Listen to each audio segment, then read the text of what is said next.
Please stand for the posting of the colors.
Please be seated.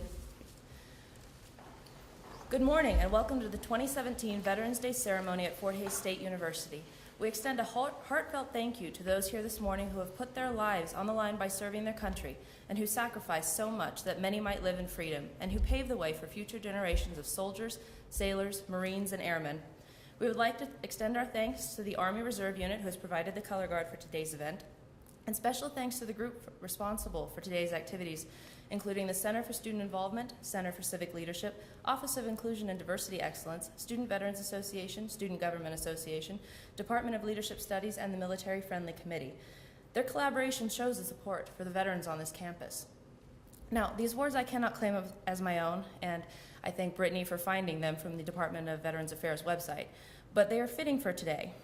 When Francis Scott Key wrote the Star-Spangled Banner almost 200 years ago, he called America the land of the free and the home of the brave, and those words are as true today as they were then.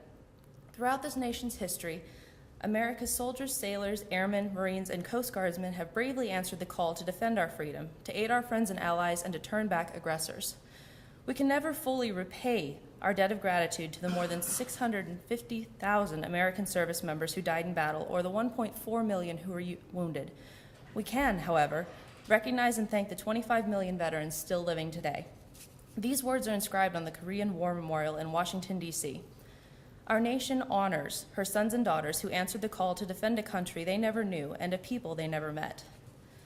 Those words apply equally to many of our World War I, World War II, Vietnam War, and Gulf War veterans as well. They apply to today's active duty service members, tomorrow's veterans, who are helping to maintain peace throughout the world.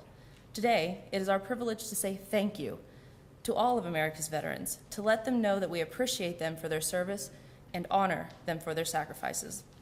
The price of freedom is high, and we cannot afford to forget those who are willing to pay for it. Today, we celebrate America's veterans by keeping this nation the land of the free and the home of the brave. At this time, please welcome our interim president, Dr. Andy Tompkins.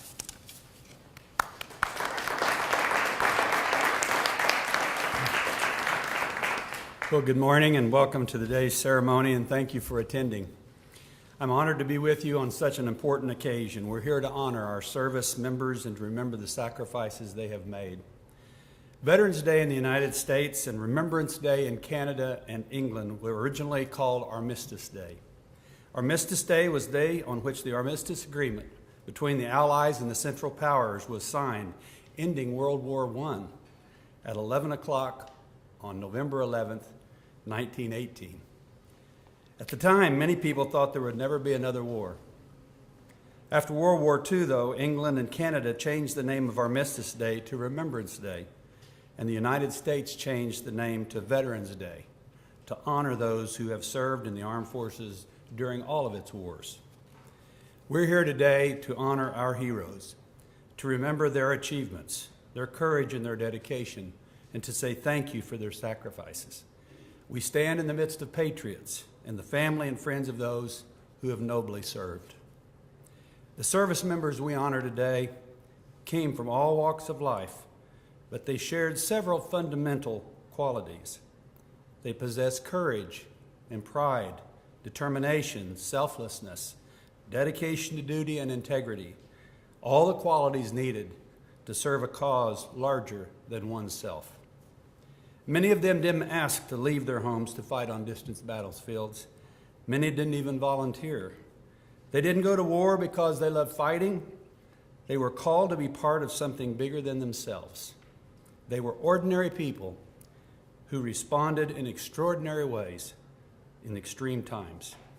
They rose to the nation's call because they wanted to protect a nation which has given to them and us so much. So today we gather today to remember, to honor, and to pay tribute to those who have served our country. Thank you for being here as we celebrate and honor our veterans. Thank you.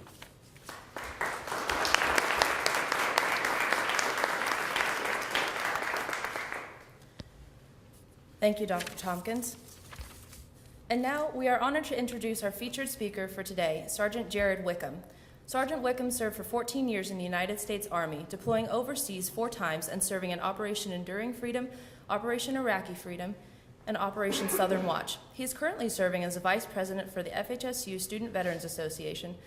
Please help me welcome Sergeant Jared Wickham.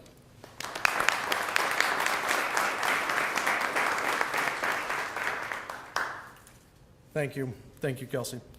It's an honor to be here today. I'm currently a student here at Fort Hays, Vice President of the Student Veterans Association. So I'm going to do what my speech teacher told me not to do, and I'm going to read this mostly from my paper.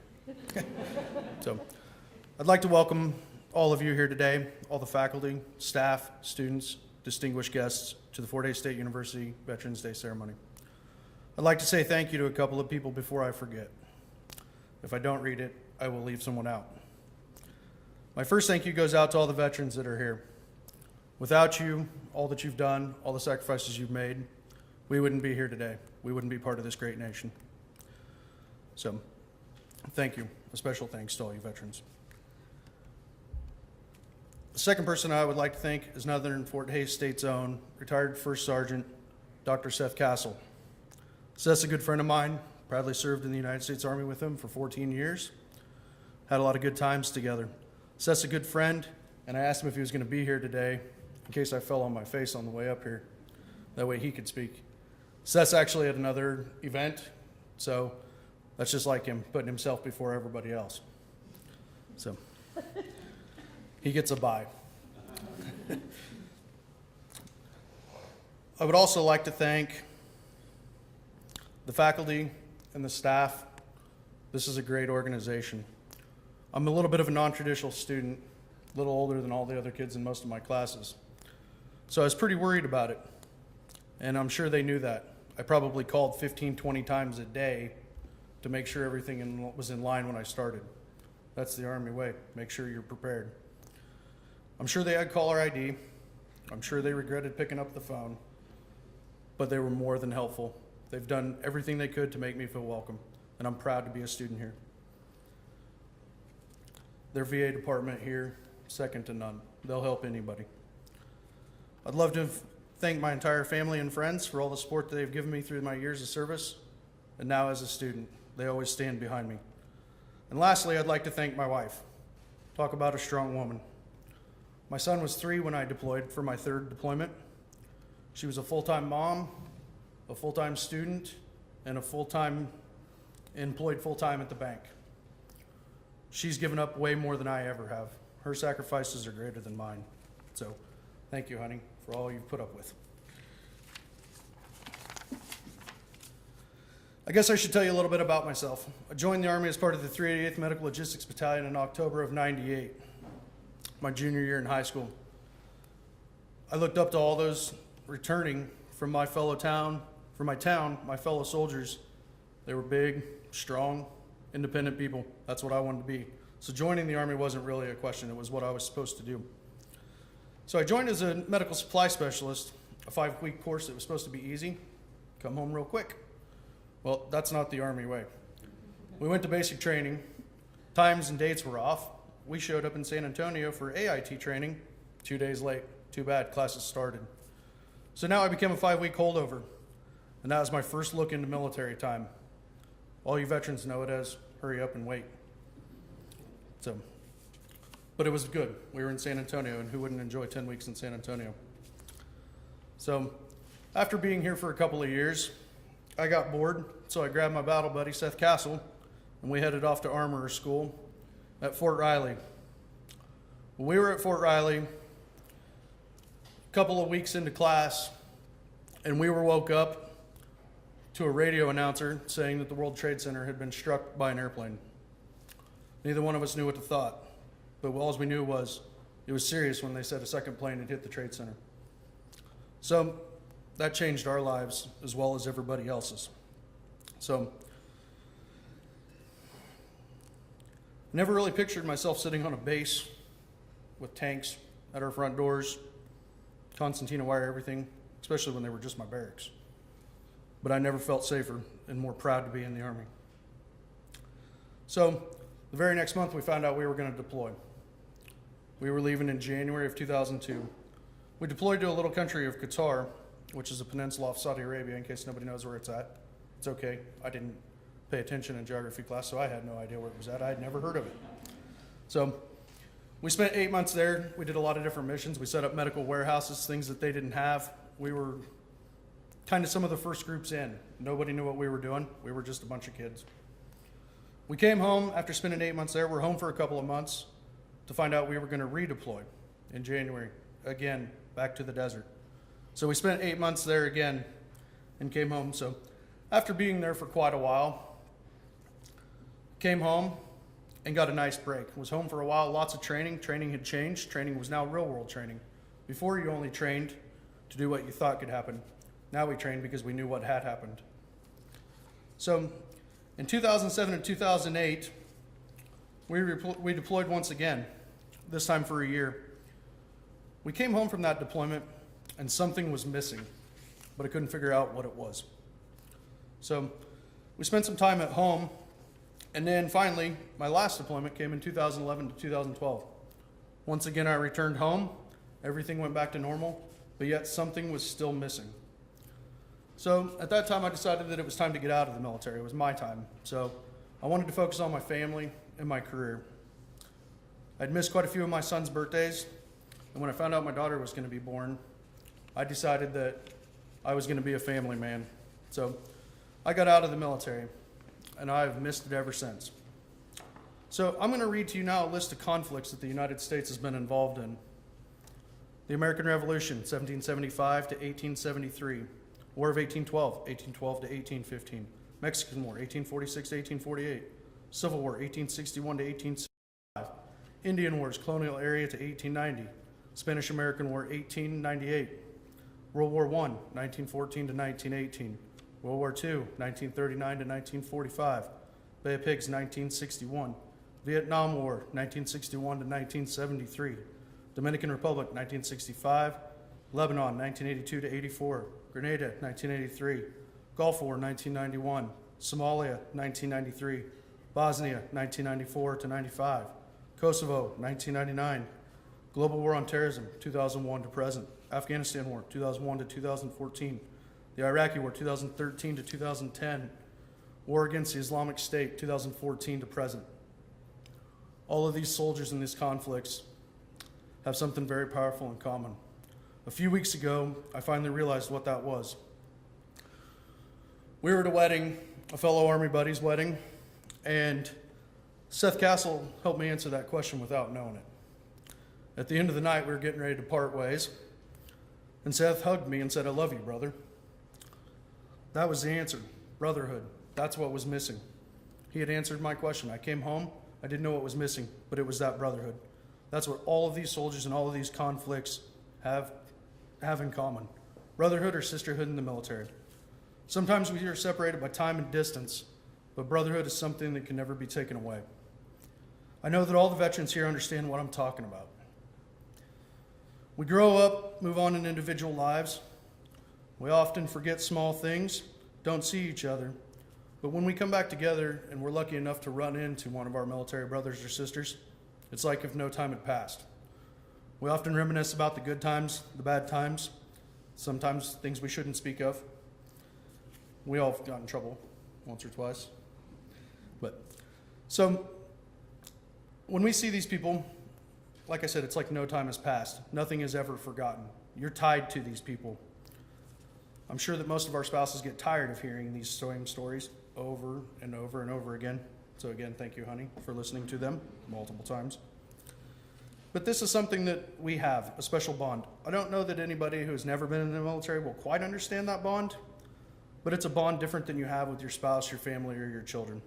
This is a bond that with a simple hug, you can say, I love you, I miss you, I know what you're going through, I understand, I'm here for you, I'm always available no matter what you need, you're my brother. That brotherhood is pretty special to me, as I know it is to all the other veterans.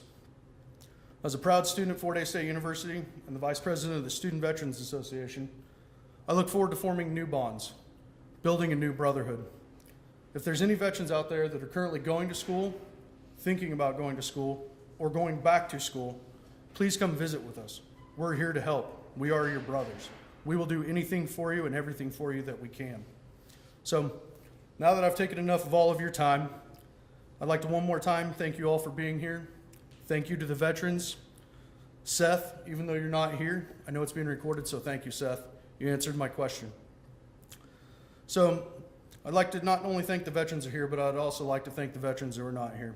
So with that, I say, Brian Nichols, we will never forget you. We love you. We miss you. Rest in peace, brother. Thank you.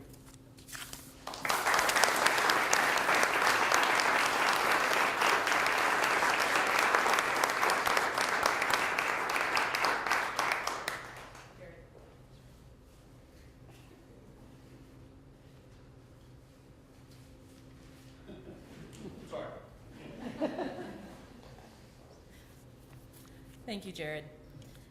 As we close the ceremony, I would like to ask everyone to take a moment of silence, not only for our brothers and sisters who made the ultimate sacrifice, but also for those who did return home. Sacrifices are made by service members every day, and that often does not stop once the separation papers are signed. So please, join me in a moment of silence.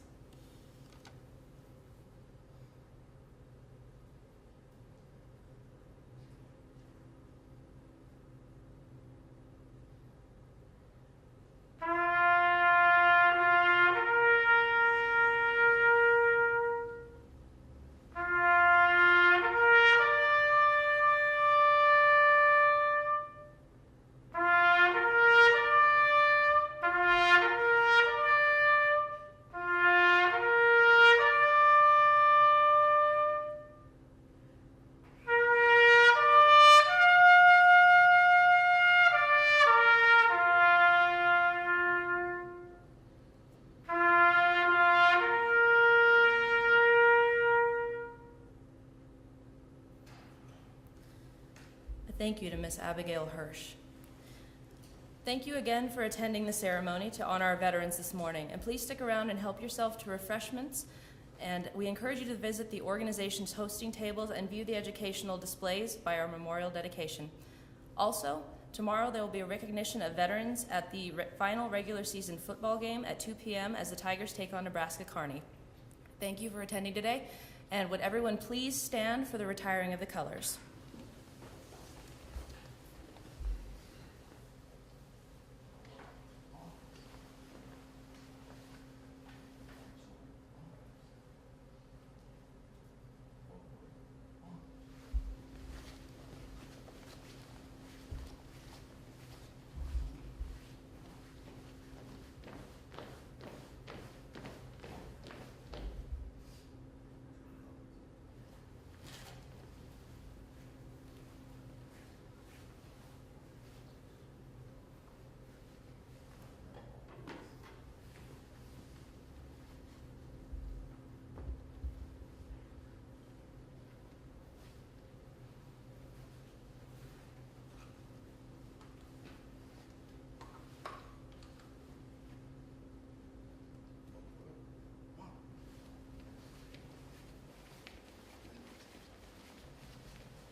Thank you, everyone.